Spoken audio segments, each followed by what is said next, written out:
Welcome students to the part 2 lecture of pattern formation in Drosophila. In our earlier class student we had studied कि सबसे पहले interior posterior axis Drosophila में बनाने के लिए 4 maternal gene gradients आते हैं. इन 4 मैटरनल जीन प्रोटीन ग्रेडियंट्स में मेन होते हैं बायकॉइट, नैनोस, हंचबैक एंड कॉर्डल. सबसे पहले हम इन 4 मैटरनल प्रोटीन ग्रेडियंट्स का एक क्विक रिकैप ले लेते हैं स्टूडेंट्स. इंटीरियर एंड, ये इंटीरियर लिखा हुआ है, तो इंटीरियर एंड बनाने के लिए बायकॉइट mRNA कॉर्टेक्स प्रोटीन के साथ मिलके बायकॉइट प्रोटीन बनाएगा. वंस बायकॉइट प्रोटीन इज फॉर्म्ड, वो कॉर्डल mRNA को एक्सप्रेस नहीं होने देगा. ब्लॉक कर दिया उसने तो कोई कॉर्डल प्रोटीन नहीं बनेगा, तो वो रीजन एंटीरियर रीजन मार्क हो जाएगा एम्ब्रियो का. सिमिलरली पोस्टीरियर रीजन एम्ब्रियो का मार्क होने के लिए स्टूडेंट नैनोस mRNA ऑस्कर प्रोटीन की प्रेजेंस में नैनोस प्रोटीन बनाएगा. जैसे ही नैनोस प्रोटीन बन गया वो हंचबैक mRNA को ब्लॉक कर देगा, तो नो हंचबैक प्रोटीन बनेगा और वो रीजन मार्क हो जाएगा posterior region. Am I very clear student कि अब ड्रोसोफिला के एम्ब्रियो में 2 एंड्स मार्क हो गए, इंटीरियर एंड पोस्टीरियर. इसके बाद आते हैं सेगमेंटेशन या जाइगोटिक जीन्स. सेगमेंटेशन या जाइगोटिक जीन स्टूडेंट्स हमने लास्ट क्लास में पढ़े थे. 3 टाइप्स के होते हैं, gap genes, pair rule genes and segment polarity genes. आज हम इनके नाम पढ़ेंगे स्टूडेंट. गैप जीन्स के एग्जाम्पल हैं क्रूपेल, KR, शॉर्ट फॉर्म भी याद होना चाहिए स्टूडेंट्स आपको. तो Kruppel, KR, tailless, TLL and knirps, KNI. उसी तरीके से पेयर रूल जीन के एग्जाम्पल्स हैं hairy, H, even skipped, EVE and odd skipped, ODD. Third type of zygotic genes are segment polarity genes, जिनके एग्जाम्पल हैं engrailed, EN, wingless, WG, hedgehog, HH. Remember students, आपको हर एक zygotic gene का नाम याद होना चाहिए with the short form also. Even these can be asked in your final semester end exams. Now let us study in detail कि gap genes कैसे काम करते हैं. Gap genes are activated or repressed by maternal effect genes. आपने पढ़ा maternal effect genes कौन से होते हैं? Bicort, hunchback, nanos and caudal. Hunchback gradient is important in establishing initial gap gene expression pattern. Hunchback gradient की वजह से ही gap genes activate होते हैं. After initial expression of gap genes by maternal gene products, gap genes are later stabilized and maintained by repressive interactions among the different gap gene products themselves. What do we mean by this paragraph student? हम कह रहे हैं कि initially gap jeans को activate होने के लिए hunchback protein का एक्टिवेट होना बहुत ज़रूरी है. वंस हंचबैक ने गैप जीन को एक्टिवेट कर दिया, उसके बाद जो different types of gap jeans हैं उनके प्रोटीन्स आपस में एक दूसरे को रिप्रेस करते रहेंगे और गैप जीन्स इस तरीके से अपने आप को एक्टिवेट करते रहेंगे. इसीलिए हमने कहा है कि गैप जीन्स आर एक्टिवेटेड और रिप्रेस्ड. एक्टिवेट तो उनको हंचबैक ने किया जो कि एक मैटरनल जीन प्रोडक्ट है, और उसके बाद में गैप जीन्स अपने आप को एक्सप्रेस करेंगे क्योंकि different types of gap jeans जो होते हैं वो एक दूसरे को रिप्रेस करते रहते हैं. नेक्स्ट आया पेयर रूल जीन्स. अब हम ये कह रहे हैं कि once anterior and posterior ends are marked, segments बनने बहुत ज़रूरी हैं क्योंकि हमें पता है कि ड्रोसोफिला इंसेक्ट है, उसकी बॉडी में सेगमेंटेशन है. आर्थ्रोपोडा में होता है. एनालिडा से ही मैटामेरिक सेगमेंटेशन स्टार्ट हो गया स्टूडेंट्स. तो पेयर रूल जीन्स क्या करते हैं स्टूडेंट्स? बॉडी को डिवाइड कर रहे हैं, सेगमेंट्स बना रहे हैं. तो pair rule genes are important because they give the first indication of segmentation in the Drosophila embryo. These pair rule gene students मैं आपको फिर से समझा रही हूँ, establish a zebra striped pattern. इसीलिए अगर आप पेरूल जीन्स के एग्जाम्पल्स भी देखेंगे तो उसमें हमने क्या एग्जाम्पल दिए थे, इवन स्किप्ड, ऑड स्किप्ड। तो ये ज़ेब्रा स्ट्राइप पैटर्न एस्टैब्लिश करते हैं। इसका क्या मतलब है, एक बैंड ऑफ सेल एक्सप्रेस होगी, दूसरी बैंड ऑफ सेल्स एक्सप्रेस नहीं होगी।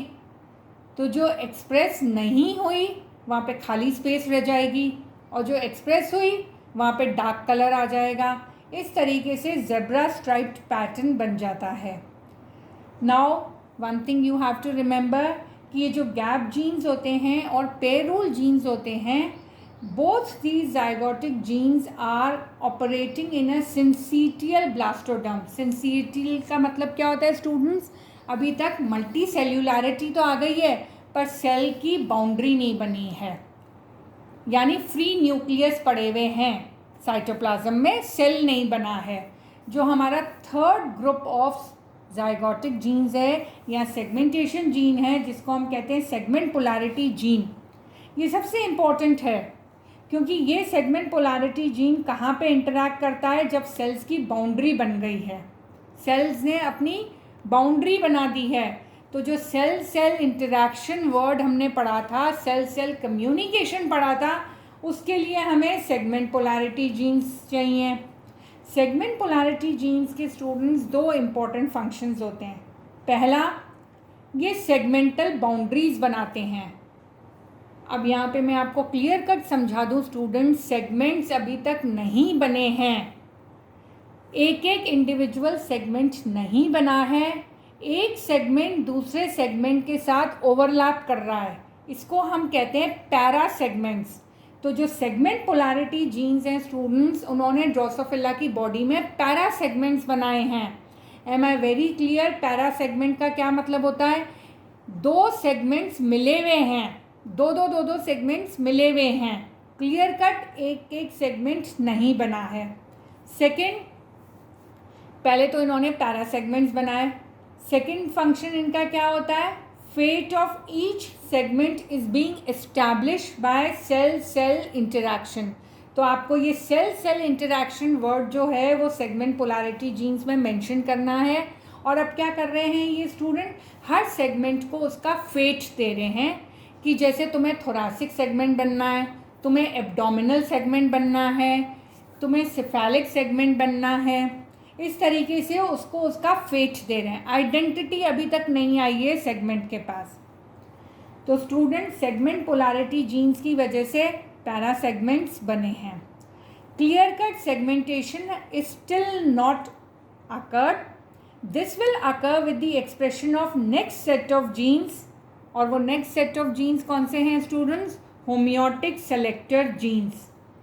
होमियोटिक सेलेक्टर जीन्स, जिन्हें हम होम सी कॉम्प्लेक्स भी कहते हैं, वो हर सेगमेंट को उसकी आइडेंटिटी देते हैं।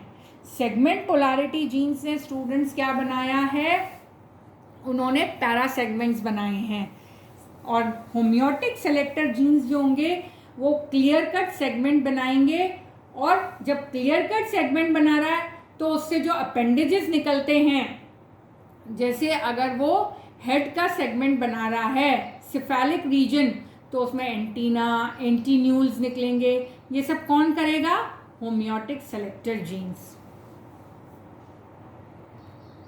सो स्टूडेंट्स, सेगमेंट पोलैरिटी जीन्स ने बाउंड्री ऑफ दी सेगमेंट्स को मार्क किया, और होमियोटिक सेलेक्टर जीन्स ने हर सेगमेंट को उसकी आइडेंटिटी दी है।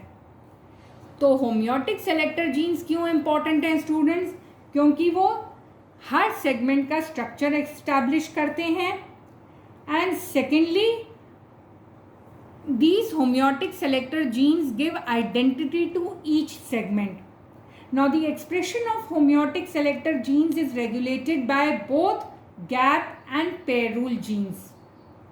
अब क्योंकि हम कह रहे हैं कि homeotic selector genes are very important, so what are these homeotic selector genes students now? हमने maternal genes पढ़ लिए, हमने zygotic genes पढ़ लिए जो 3 टाइप्स के थे। अब हमारे पास नेक्स्ट सेट ऑफ जीन्स आया। जो पहला लेक्चर था स्टूडेंट, उसमें मैंने आपको क्लियर कट मेंशन किया था कि जितने भी ये जीन्स इन्वॉल्व होते हैं बॉडी एक्सिस बनाने में, ये एक टेम्पोरल ऑर्डर में काम करते हैं, मतलब एक के बाद एक। तो सबसे पहले आए मैटरनल जीन्स, जिनके 4 प्रोटीन ग्रेडियंट्स आपने पढ़े। उसके बाद आए जाइगोटिक जीन्स, जो कि 3 टाइप्स के थे, gap genes, pair rule genes and segment polarity genes. उसके बाद आए होम्योटिक सेलेक्टर जीन्स। अब ये होम्योटिक सेलेक्टर जीन्स अगर स्टूडेंट्स आप देखेंगे तो ड्रोसोफिला में ये जीन्स जो होते हैं ये क्रोमोसोम नंबर 3 पे होते हैं, और इस क्रोमोसोम नंबर 3 पर ये 2 रीजन्स में होते हैं, क्योंकि ये 2 कॉम्प्लेक्सेस बनाते हैं। जो पहला कॉम्प्लेक्स होता है उसको हम कहते हैं एंटीनापीडिया कॉम्प्लेक्स। एंटीनापीडिया कॉम्प्लेक्स में टोटल 5 जीन्स होते हैं। जो सेकेंड कॉम्प्लेक्स होता है स्टूडेंट, उसको हम कहते हैं बायथ्रॉक्स कॉम्प्लेक्स। इसमें टोटल 3 जीन्स होते हैं। तो टोटल मिला के स्टूडेंट्स अगर आप होम्योटिक सेलेक्टर जीन्स देखें तो आपके पास टोटल 8 जीन्स हैं, और ये 8 जीन्स कहाँ पे अरेंज हैं? क्रोमोसोम नंबर 3 पर, और वहाँ पे भी ये एक कॉम्प्लेक्स में अरेंज हैं। What do you mean by the word complex?